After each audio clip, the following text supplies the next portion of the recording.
Welcome to 107th episode of Silver Lining for Learning. It's amazing, we got to reflect among ourselves. And today, unfortunately, that Punya Mishra is not able to be here. He's at a wedding, and I hope he enjoys that. And today it's me, Yong, Zhao, and Dede, and Curt, Bonk. What we'd like to use this episode to reflect on is an article we wrote together about silver lining for learning. And that started by Dede. Dede led the writing of the article. Thank you, Chris. And we just talk about how everyone can take action. Everyone can use technology and media to reach a lot of people. Everybody can start solving problems instead of just talking about problems. Chris, you want to get started? Sure, and I'm sorry that Punya couldn't be with us, but in the spirit of silver linings, the average amount of hair per host has gone up, so that's probably a good thing. My background reflects the fact that this coming week is commencement week at Harvard, and I will be celebrating the wonderful students that we have and how proud of them I am. And I was on campus today at one of the celebrations and was asked about silver lining for learning and talked about it. And I began by saying that this is done on zero resources, essentially. We self-fund, the relatively minor costs of keeping a website going. We have access to Zoom through our institutions. And since we all teach on Zoom anyway, there's no added cost to using it for silver lining for learning. We don't brand anything, none of our institutions, nothing else in advertising this. And nonetheless, we've been able to attract a considerable audience, especially for watching the episodes afterwards, and a lot of impact, relatively speaking. When I know that all of us put these episodes on social media, depending on the topic of the episode, I typically get between 1,000 and 2,000 views. And that doesn't mean 1,000 and 2,000 people watch the episode, but it does mean that they're interested in finding out about the kinds of people that are involved. And it's fitting that we would do that we would do this on zero resources, because often we're celebrating people who are doing something on very small amounts of resources and largely through personal heroism, because they care so deeply about their students that they're not going to let all of the excuses that we see too often with the pandemic stand in the way of their students getting a quality education. They're going to make it happen no matter what. And the fact that many of these folks were relatively unknown to the EdTech community because they're not publishing in academic journals, they're not presenting at EdTech conferences, at least not before we highlighted them, is also very healthy because it's bottom up. So a big theme of the article was that too often we think that innovation has to be top down. You have to have a major report that comes out from UNESCO or from OECD or from some elite university, and then you have to have a board of experts that certify the vision, and then you have to have this, that, and the other thing. Frankly, people are out of time and money by the time the vision is published, and nobody actually goes on and implements it. And in contrast, I think we start with people who have visions, but instead of worrying about publicizing the vision, they act on the vision. And they develop models that then we try to publicize as a way of encouraging others not to follow a brand, but to follow a model. So I think all of us are very proud of Silver Lining for Learning, and I think the reason that the Journal of Digital Politics published us was in part because we were saying this is a different mechanism for thinking about educational and political innovation and policymaking, bottom up, low resource, rather than top down, high resource. Curt, how do you feel about that way of framing it? As you know, I'm an advocate for open education in all its stripes, and that includes the many guests, probably near 200 guests that we've had in the show, many of whom have put together fabulous innovations that have been low cost, low budgets. Some have been high risk without a lot of cost. Some are maybe in the medium part of risk and so forth, but you've captured it well. And what's amazing in these sessions that every week we do this, we find more people that are innovating in the education space around the world that, if one was to take a look at what was happening across the episodes and look for themes in them as a doctoral student, a master's student, an undergraduate student in the field, one would be blown away by the possibilities. One would have some sense of hope for a better day. They would, if they were to pull out what ways different people are making an impact, what ways they plan to do so in the future, what ways they're partnering with other people around the world, they would find themselves with a rich set of research questions that they can ask individually. They would find themselves with opportunities maybe for internships that they could partake in if they want to venture out into go to Spain or Argentina or Chile or wherever else in the world. We've had shows and we've had dozens of countries, as we pointed out in the article that came out in the Journal of Digital Politics in the past week or two. And I recommend people take a look at that article to see the various ways in which the innovation is happening that we've been able to capture during the past 2 years of this show.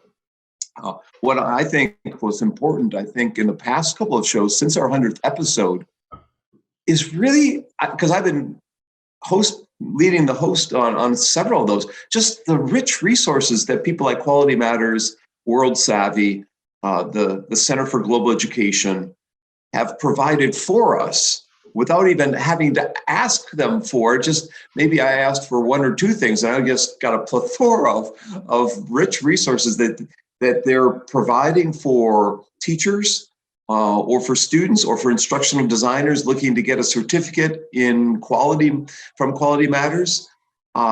They have been really a fabulous people just to get to know during the past month. And that's, and we already were celebrating that back 2 months ago with our 100th show. We were saying that we've enjoyed having various people, various educational sectors from different countries, but just the past few weeks has encapsulated that.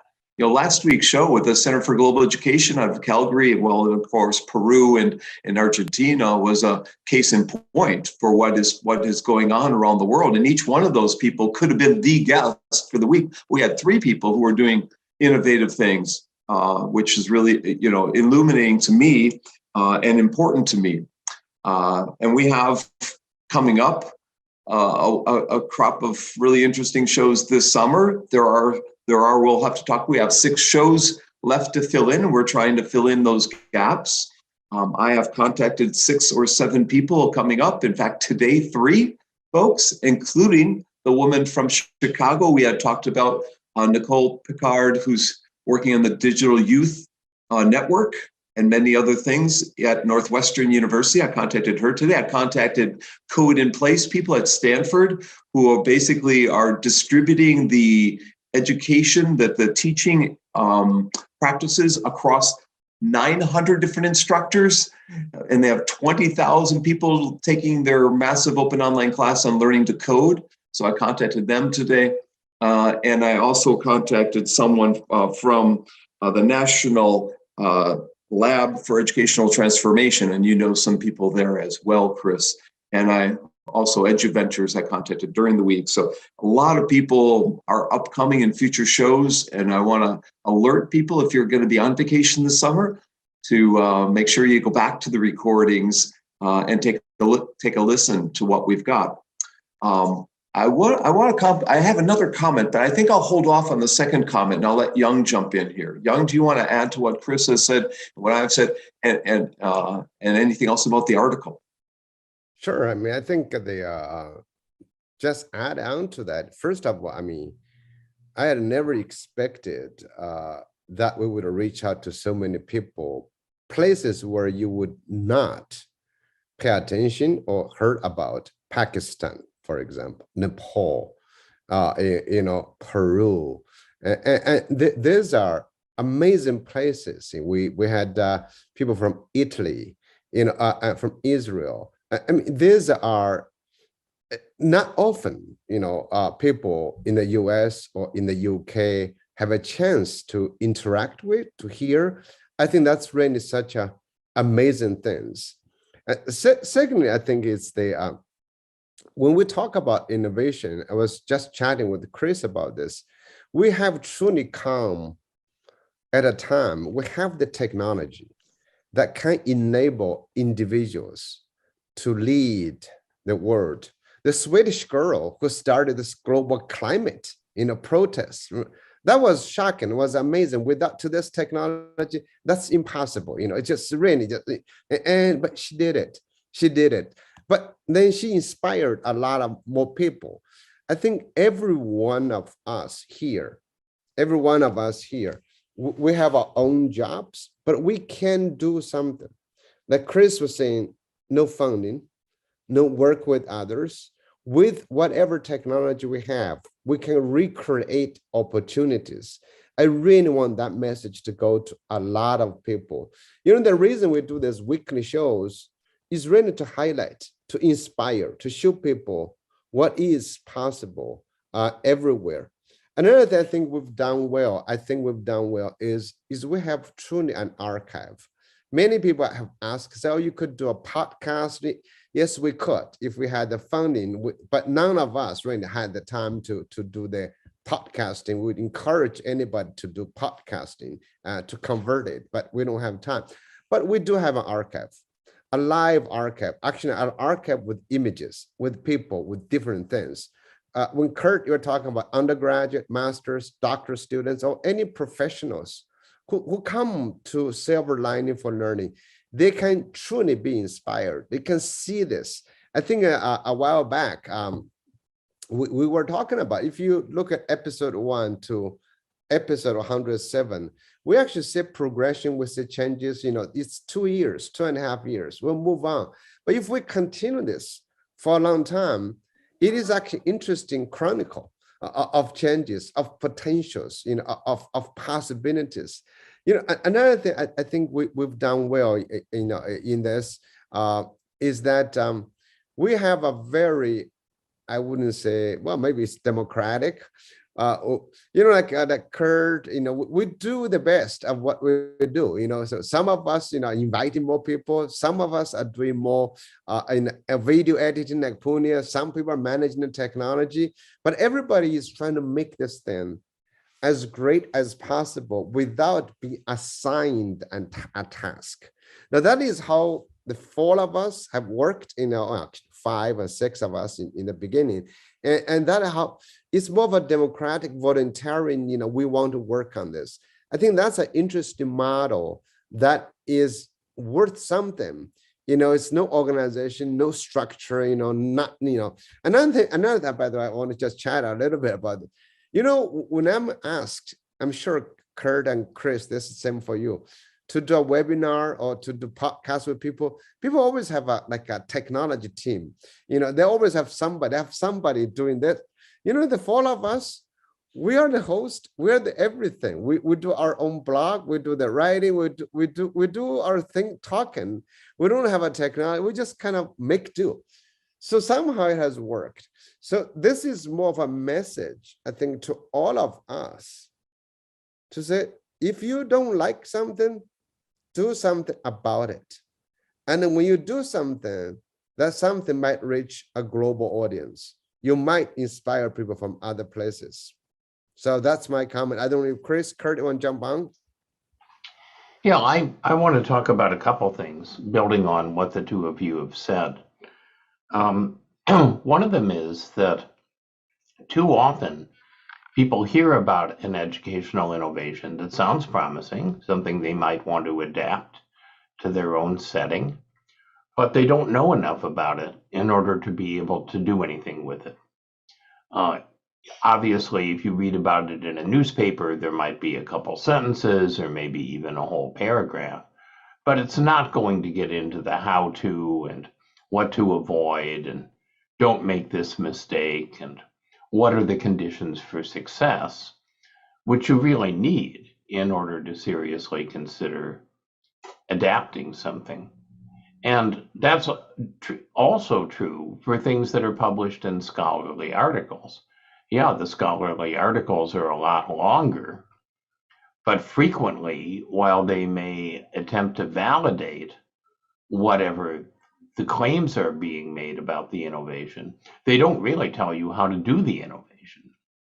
And I think one of the things that's interesting about the Silver Lining for Learning episodes is that, yeah, in an hour, we can't tell people completely how to do an innovation, but the kinds of conversation that we have give whoever is viewing these innovations enough background that they know whether they might want to follow through with our guests and get the rest of what they need in order to consider applying a similar model. And I think that's an important contribution and an exciting contribution. I find that increasingly when I'm teaching or when I'm a consultant or an advisor to something and somebody says, what is a good example of X? What comes to mind is not so much an article that I've read in a scholarly journal, even though, of course, I read those and I use them in my teaching, but a Silver Lining for Learning episode. And I'll say, well, let me do a quick search, make sure I got the number right, because, of course, once you get over 100, it's hard to remember.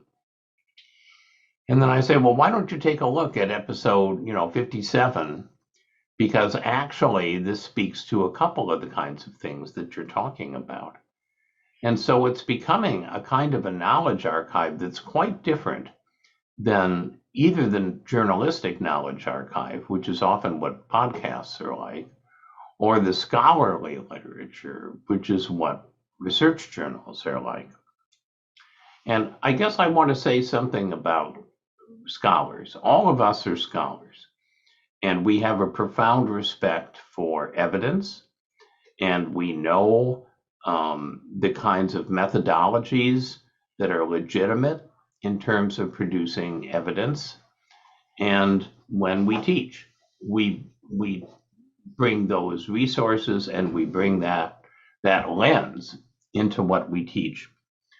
But I think also we go beyond scholarship in a way that few scholars do, in my experience, in understanding the limits of being a scholar, instead of saying the only thing worth looking at is something that's, quote, scholarly, unquote. If we limited Silver Lining for Learning episodes to people who had enough statistical power, or people who had an effect size large enough to merit, our featuring them, or who could attest to the fact that they had statistical significance at the 0.05 level, so that we were confident that what was happening wasn't due to chance, we wouldn't have made 107 episodes, and nobody would have wanted to watch most of the ones that we did have. In fact, all of us know that there's plenty of stuff published in scholarly journals that may have statistical significance, but that has very little, if any, real world significance. It doesn't have substance, it just has validity. And that's discouraging. It's discouraging to many scholars who begin to recognize that. It's discouraging to many people who consume this scholarly literature. And so I think that that one of the interesting things that we do is we acknowledge sources of knowledge that are not scholarly, but nonetheless have substantial value, and that make and that contribute a kind of knowledge that doesn't come only through scholarship. Because if one of the things that weighs education down is that the sources of innovation too often go through some kind of a scholarly filter that throws out a lot of the baby with the bathwater. So I don't know, again, if my colleagues will agree with me or if I'll be excommunicated for heresy, but I think a Well, strength of Silver Nancy Lining is for not Learning allowed to. is that we complement scholarship. Sorry, Chris, I was going to say what you said. You think about Nancy Pelosi is not allowed, is denied of communion. So we will not, do anything to you yet. But I just, Curt, I know you might have something to add, but I just want to jump on to say a little bit more about scholarship. I think right now, education has been misled by a lot of research. So you can do what I call you can do a lot of pseudoscience with the real numbers. You can do a lot of that, and to me, it's very hard, or actually it's impossible, I think, to use statistical probabilities to judge education from a practical angle. You can do that from a policy angle, because every student in your class, you talk about effect size, talk about statistics, and 0.5 probability, your one medicine is going to miss some students, but missing any one student is itself a crime. In practically, you can say, oh yeah, this takes care of 80% of students. What about 20%? The 20%, are we just going to be wasted? So that's the kind of things I think we need to think about. So what I think Silver Lining has done is we really made a decision. We invite people, and that invitation itself is our own judgment. But that fits another thing I just want to highlight is today, technology penetrates a lot of places. I understand we have technology divide, but that means we have a lot more consumers and a lot more producers. And the diversity of producers and consumers makes it possible for the survival of Silver Lining for Learning. If anybody were investing in us, I don't know, but we probably would not have survived very well. Think about that. And so I think at this time, people have a strong desire for different possibilities. Like our regular listeners, you guys come in.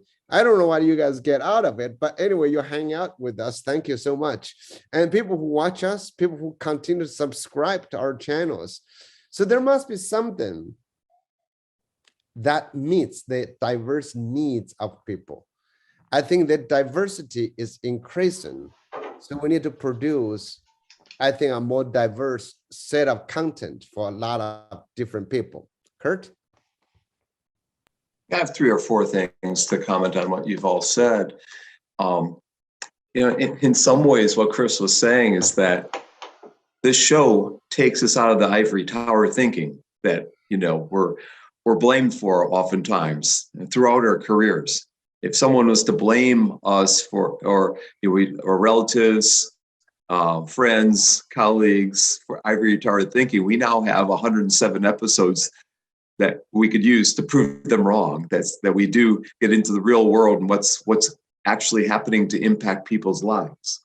It's something we can be proud of, but I think it's something more important that people we're featuring should be proud of. And I think we've done a pretty good job of that to the degree that we have some control or some leverage or some power within Silver Lining. It's the highlighting of the projects and initiatives and talents of others.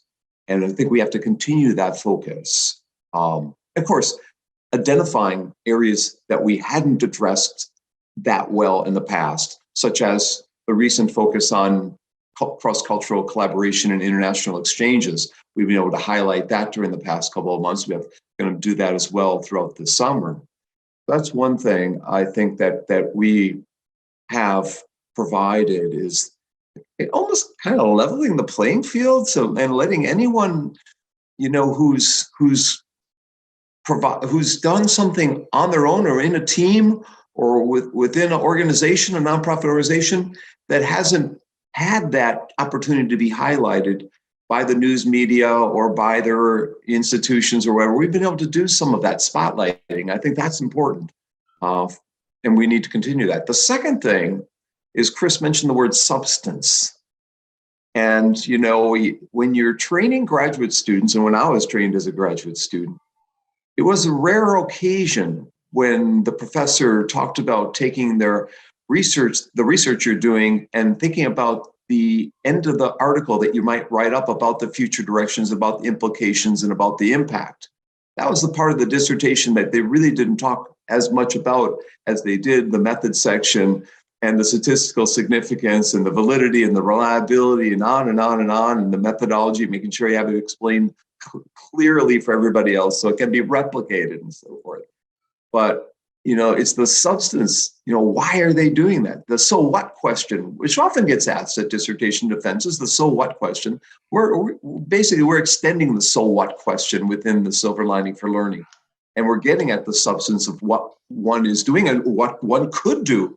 I'm thinking about the people from Microsoft we had a few years ago with the coding camps and courses and whatnot. They're making a huge impact, and they're continuing to do so. And I think I was contacted by them afterwards. I think they found us highlighting them, even though they've been on the national news, to be something of value. And I think that's important. I'm thinking just this week, I had an article with my colleague, Mina Ju, rejected by Tech Trends. And they said, well, it's more of a magazine article. It's an overview. It's got all these implications and takeaways that instructional designers should be doing, all these guidelines, but it's not really a research, it's an overview. And I said, yeah, that's right. You got it exactly right. That's what it was meant to be. And then we found a better outlet for it. I think one thing we can do maybe in the future at some point is the outlets that exist out there that take it the next step, not just publishing whether it's statistically significant or not, and the effect sizes and the correlations and the regressions. Maybe we could get some editors of journals that publish more applied pieces and get them on the show, maybe 3 of them or so on a panel that can talk about the kinds of things that they're publishing to make people aware that applied pieces, that things of substance and value to the everyday practitioner, the teachers, the politicians, the parents, and the students. There is an avenue for such publishing. But that's something I'm just thinking aloud here a little bit. So we had a dozen studies on MOOCs and open education that we have come up with 15. We identified 15 strategies to help self-directed learners. And we had a slide at AERA in Toronto 3 years ago, and we had 36 odd slides. That was the one slide everyone focused in on and wanted their picture taken next to. Yet the publisher said, no, we don't want to publish that stuff. It's too applied. It makes too much of an impact, I'm saying that tongue in cheek, but there's some truth in that. And the third thing I want to point out, I guess I've mentioned that the third thing had to do with just the overemphasis on statistical significance, that we lead our doctoral students to think that if you do a study and you don't have statistical significance or, a P minus 0.1 or 0.5, that, forget about it and go do another study. Well, no, that's not what we should be telling them, but they're so fixated on having statistical significance that they forget about why they did the study. So I know what the third point is. None of us, I'm assuming, got into this occupation that we're in because we said we want to have statistically significant studies. I didn't. We looked at some problems that were existing in Chris's case in the 1970s, and he wanted to have some, meaning, purpose in his future career and making a difference or a little dent in the wedge. And the same was true of me and Yong and Punya and all the rest of the people we've got on here. It's not to have the most studies of high effect sizes being cited. It's to figure out what's happening in education, what audiences aren't being addressed, what innovations are occurring, and how we can highlight and spotlight it, and create our own innovations, which we all have done, create our own frameworks, our own models, and test those out and share them, and hopefully make an impact on teacher training or in some other area of it, some educational sector. So those three things are what I got of what you all talked about. So Curt, and Chris, I have to share with you a story. I have always viewed the development of the internet, the web, as a way to bring the voices in. John Heffernan just said different voices. So I don't know, Curt, if you remember, you organized a little conference in Indiana, 1995. The collaborative writing group, something like CISO, I think it's 1995. CSCL, Computer Supported Collaborative Learning. I submitted a paper. I was a graduate student at the University of Illinois. I started a project called Exchange on the web. Remember that 1995. So the project was to invite English language speakers from all over the world to write news stories about their community. Because I was not happy to say only Native Americans, native English speakers like Americans go to China to write story. I said, why can't Chinese students write their own story? So they would write story, would pair them with a US college students to help them improve their language. So it's a learning, but it's really reporting of the local communities. And I graduated from that. The project was carried on by somebody else later on. But that was the idea, is to bring different voices into a much bigger context. I think today, honestly, we're still missing that from the majority of students. We've had students on our shows, they do great things, but how often, how many students are actively collaborating on a global scale and have a place to showcase? But the place exists, Instagram, YouTube, every place. But how often are we doing that? And why don't we have more people doing that? Remember 1995, that was 27 years ago. That was a long time ago when the web was just being developed. Anyways, I just want to share that with you. And thank you, Curt, for allowing me to present in Bloomington, Indiana. That was my first plenary address, actually, at that conference, which led to my 1998 book, Electronic Collaborators. I had the computer conferencing and collaborative writing group at Indiana at the time, and I was a struggling writing researcher. I'm no longer a much younger, by the way, and yes. I still Chris, you want to jump in? Hair, unlike Punya.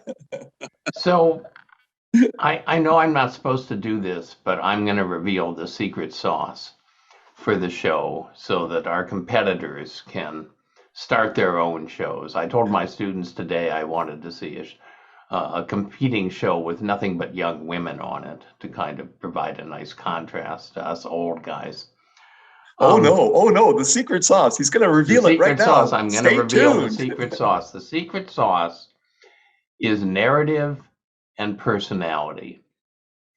Now, scholarly is kind of the opposite of this. I remember years ago seeing some kind of a comment about on the internet where some faculty member said, if I pass on, when I die, I'd like it to be in a scholarly presentation because I'll already be in a coma, and so the transition will be really an easy one. And, there's a lot of truth. There's a lot of truth to that, unfortunately.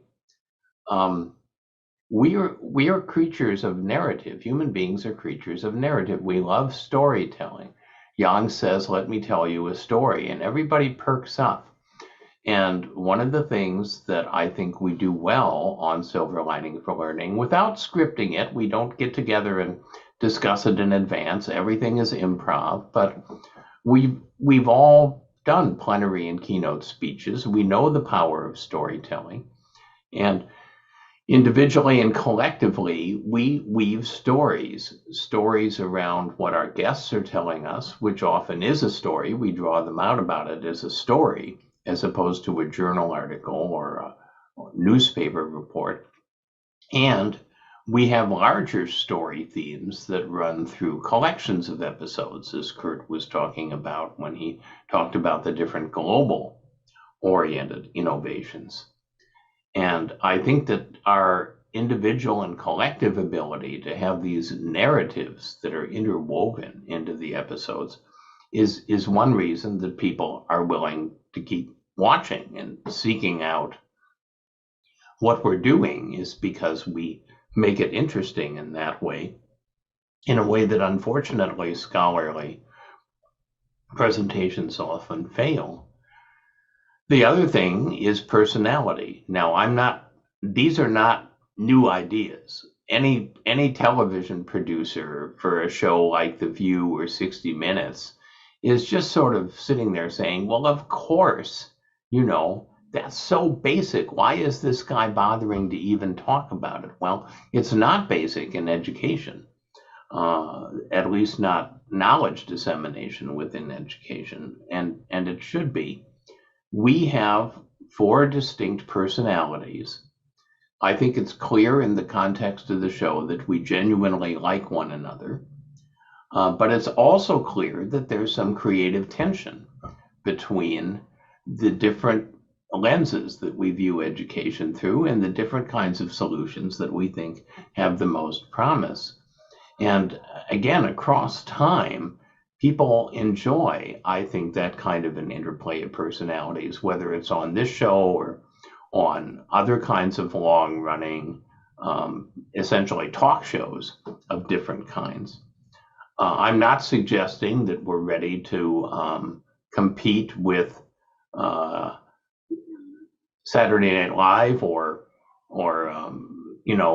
Jay Leno and the late night crowd or 60 Minutes or any of those things. But I am saying that it is a kind of secret sauce that instead of fleeing from narrative and personality, which is what people are taught to do in scholarly presentations, we welcome it.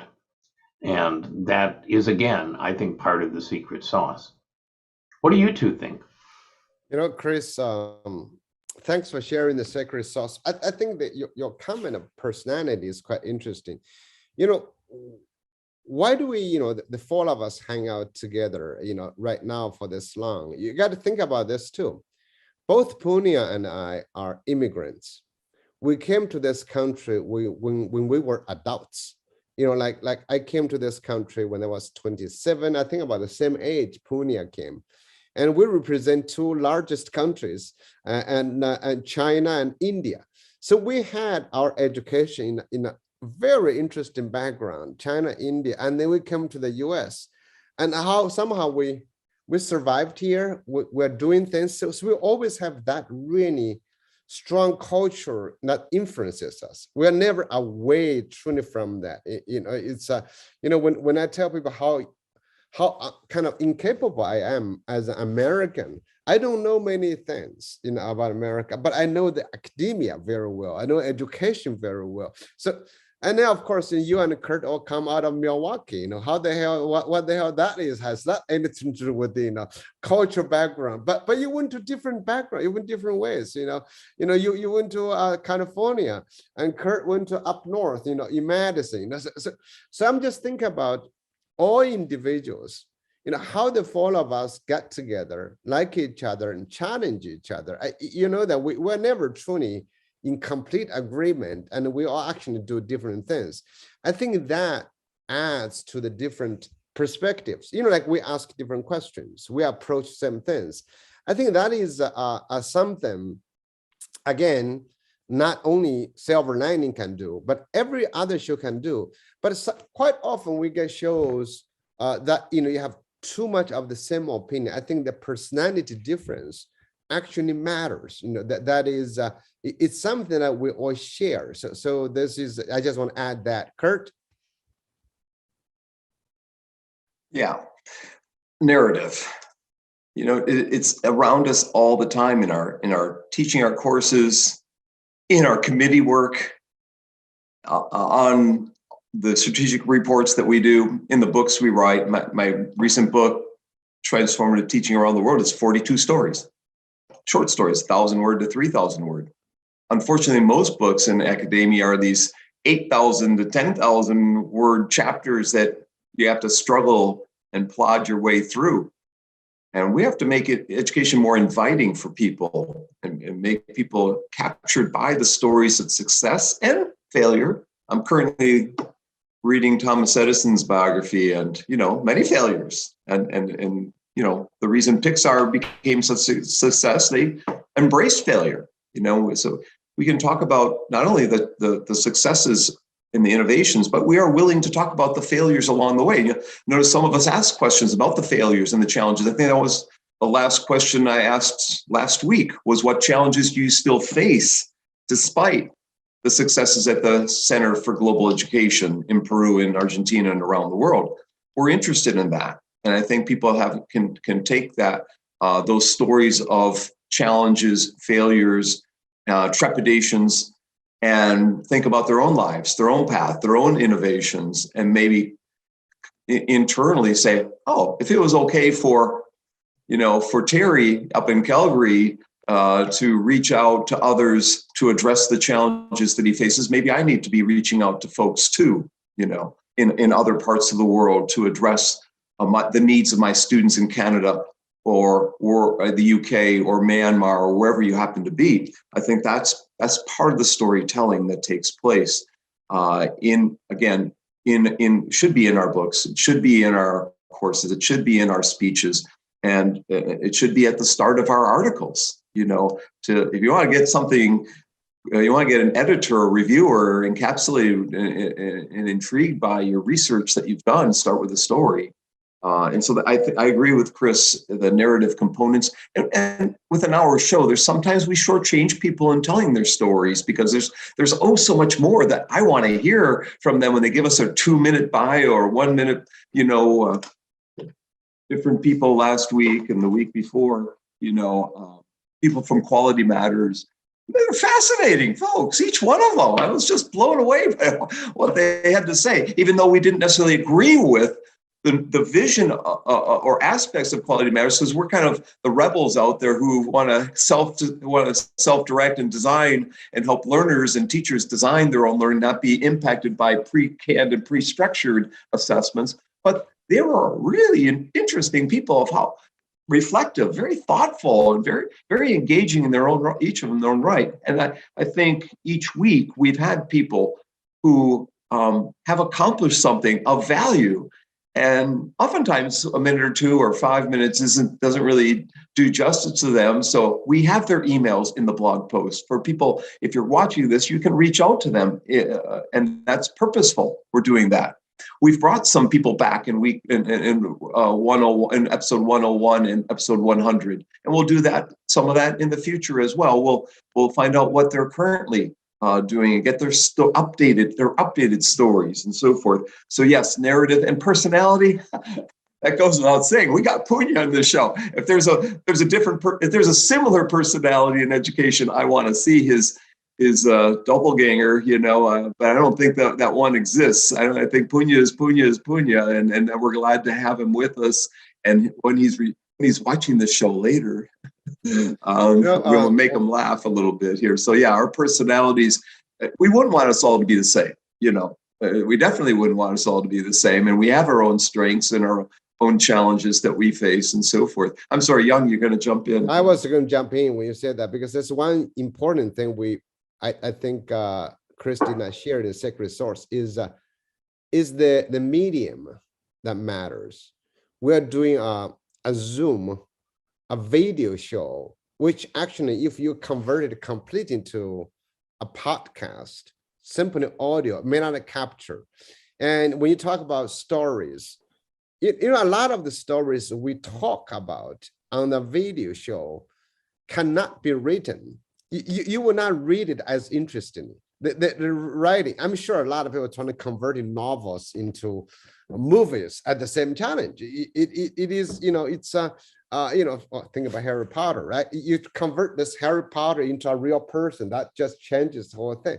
I think our show shows another part is that, we are technology people. We study medium. So I was, Curt, when you were talking about all these different stories, a lot of the conversation story, if you wrote them down, they would just become good interview data. That it would be hard just for someone to read. I think that is something quite interesting, for us. So that I don't know in the future, Chris and Curt, in education, how much of the learning materials will continue to be published articles or books. I think a lot of young teachers today, when they do professional development, they might be going to YouTube to watch a 5 minute, or maybe an hour now of silver lining for learning. I think that might be different. I think that's another point. I just want to invite you guys to comment about the future. The future of professional development may not be a book study. Maybe, I don't know, YouTube watching group, in that regard. And how do we translate that? Remember in the 1980s or 1990s, there was actually discussion at AERA, no, it was not discussion, at American Educational Research Association, AERA. They had a different formats of sessions. People joke about it. You can dance your data. You can do school visit. You can do all of those things. But eventually they were all dropped out. Now, if you go to AERA, it's still presentation. So how would this be different? How might the future of learning materials be, in a video considered important? Of course, TED Talks have done a lot of those things. But, are we going to say enriched more of that into a systematic way? Chris or Curt? Well, I've been sitting here thinking about expertise and the fact that when we started, when you contacted us, Yong, originally and said, why don't we do this thing? You contacted us because you felt each of us had a kind of expertise in online learning. And the pandemic now made that expertise of even more value than it had been before. But I think that we are a little different brand of experts than the conventional scholarly expert, and that's also part of the success of us and the success of the program. One of the aphorisms that I give my students that I found on the internet, not original with me, is if you want to be a hero, don't show people your superpowers, show them their superpowers. And the idea that expertise is empowerment, it's not telling people what to do or taking people that are broken and fixing them through your expertise. No, it's co-constructing knowledge together in which you bring something as an expert, but everyone brings something out of their own experience that's of value. One of the things that I say to my students at the start of every course is each one of you knows something that nobody else in the course knows. And in the course of the semester, I hope that we can become the kind of learning community where all of us contribute that and learn from each other. And I think that is expressed in Silver Lining for Learning in a number of ways. First, we're celebrating. We don't invite somebody on and then say, this is okay, but it really would have been better if you'd done X or if you'd done Y, the kind of dissertation orals approach to expertise that we see so much in academia. And in fact, what we don't really give people advice. What we do is ask questions. Our method of showing them their superpowers, but also suggesting where they have more to learn, is to ask them questions that kind of draw out, oh, here's another way to think about what I'm doing, or here's a dimension that that could be stronger.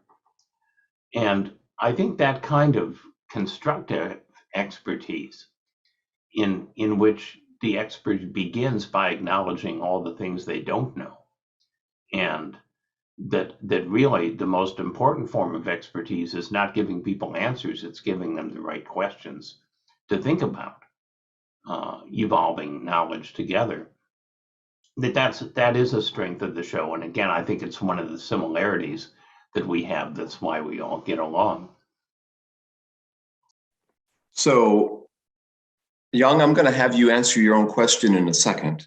And then I want you to send it back to me, because I have a final comment. We have 10 minutes left on the show, and I've been saving something for a special story for the end of the show. But, that was a bunny question to me, because I'm the open ed guy, should we be using assorted resources for education, and will that persist and grow? Well, yes, and yes. What I think happened during COVID is, and I guaranteed it happened during COVID, is that teachers in K-12 settings and instructors in higher ed settings and corporate trainers and in government trainers found that the use of these open textbooks to be of value because of the pricing out, and inflation is going to make it worse nonetheless, right?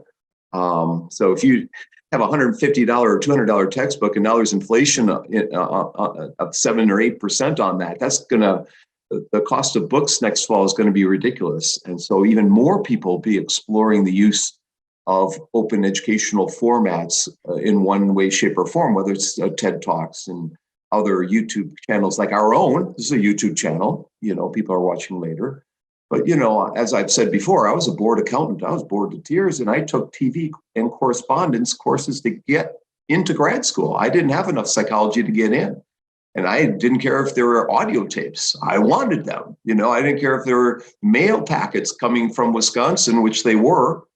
And the professor who had graded them told me I got into grad school a couple of semesters, of taking these correspondence courses later. And I went off to grad school and enrolled in a spring semester, which you're not supposed to do.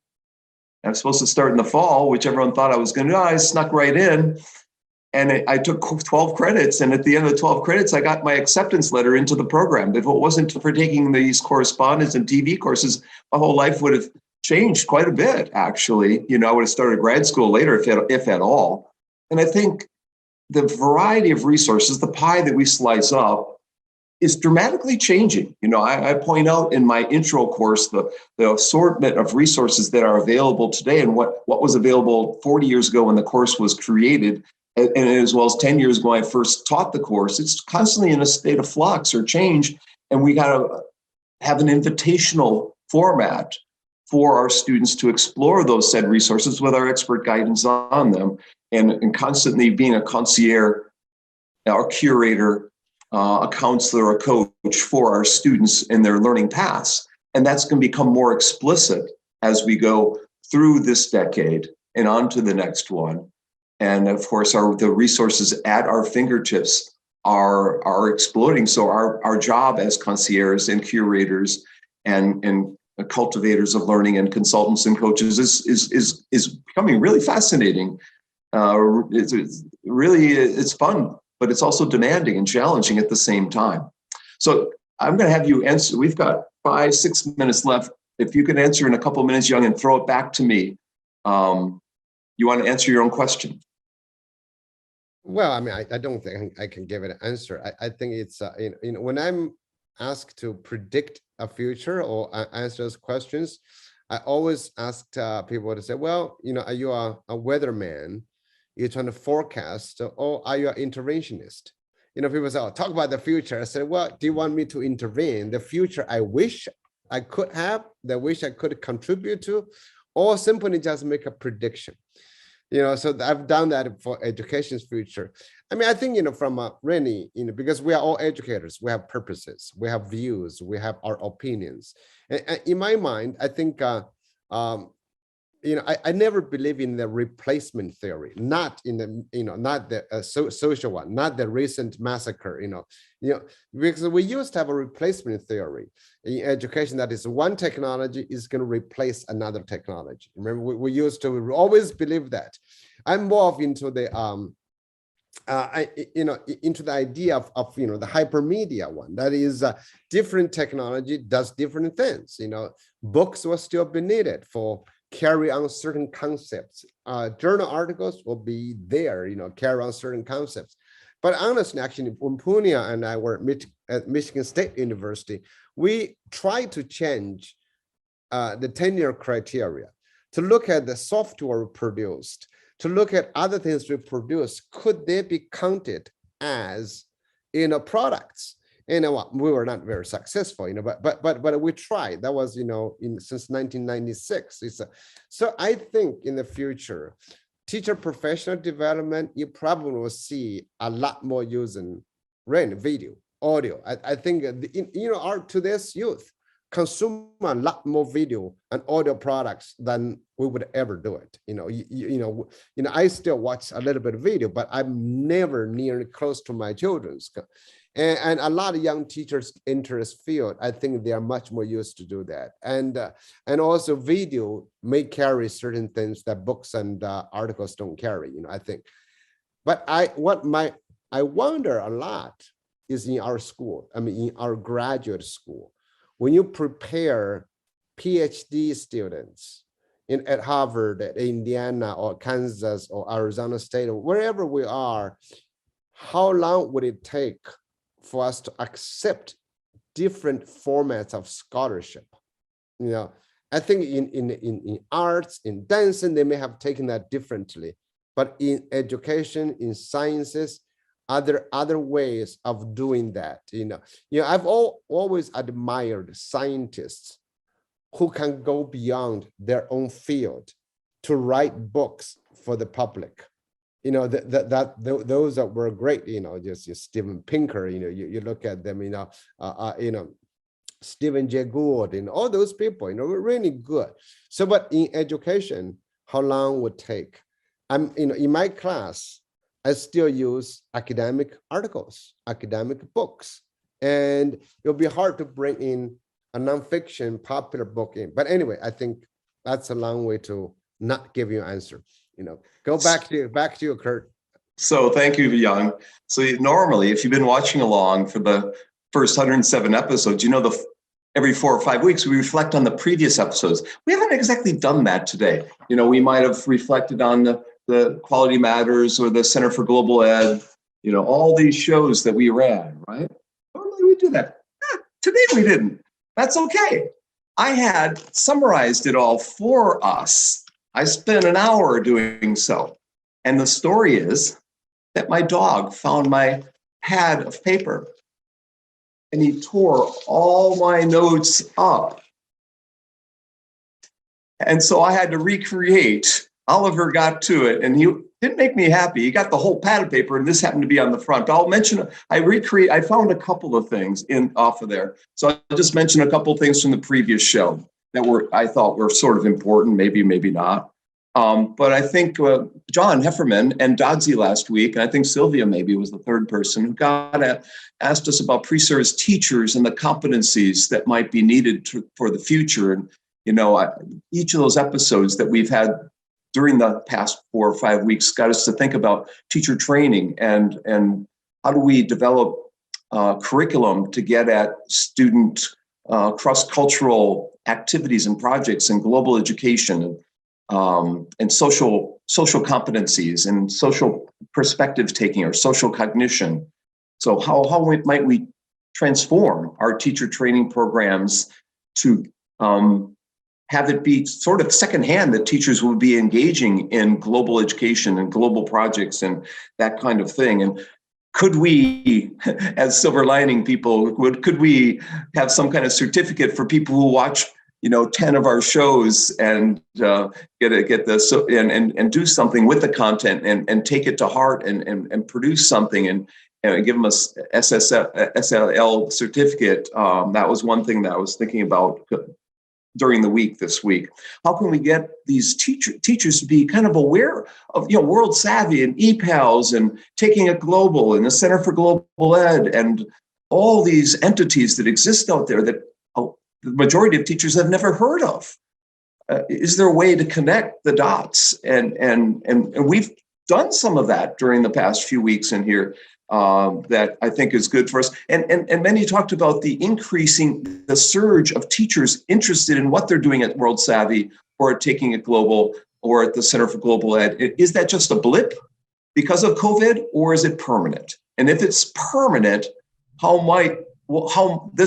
might impact society as a whole and expectations of teachers, and the notion of teachers as a community of practice, engaging their learners in communities of learners. So those are some of the things. There are many, many other things. I know we're getting near the end of this show, but do the teacher training programs need to be kickstarted a little bit to provide these kinds of opportunities?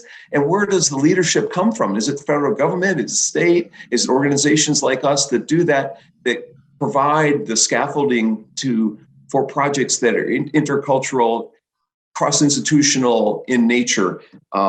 Again, I have other things that I put on this list, but those are some of the reflections back on the last 4 episodes or so. And we'll have one more coming up with Lawrence Peters in the middle of June. Chris is going to reflect on and talk about the next 2 shows. So Chris, you want to take it away? I will, and I'm sorry to hear about Oliver. I guess you have a critic living in your own home. We do not have a show next week. We are celebrating the start of summer, so feel free to take a week off that Saturday and enjoy that. But in 2 weeks, we have an exciting show coming. Innovate Hers is a book that I and many others had the privilege of endorsing. It is about women all across the world who have done wonderful things entrepreneurially. And the 2 authors of the book and one of the women featured in it will be our guests. So we look forward to seeing you 2 weeks from now and to welcoming Punya back.